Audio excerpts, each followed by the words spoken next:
తెల్లవారితే చక్రవర్తి అయి రాజ్యమునేలే రామయ్య. తండ్రి మాటకై పదవిని వదలి అడవులకేగెనయా.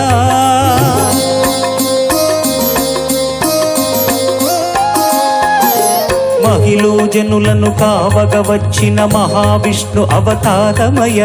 ఆలిని రక్కసుడపహరించితే ఆక్రోశించెనయా.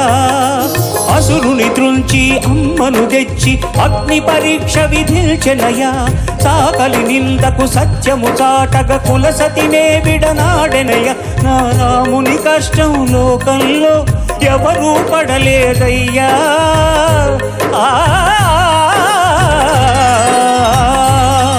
నా రాముని కష్టం లోకంలో ఎవరూ పడలేదయ్యా. సత్యం ధర్మం త్యాగంలో అతనికి సరిలేరయ్యా.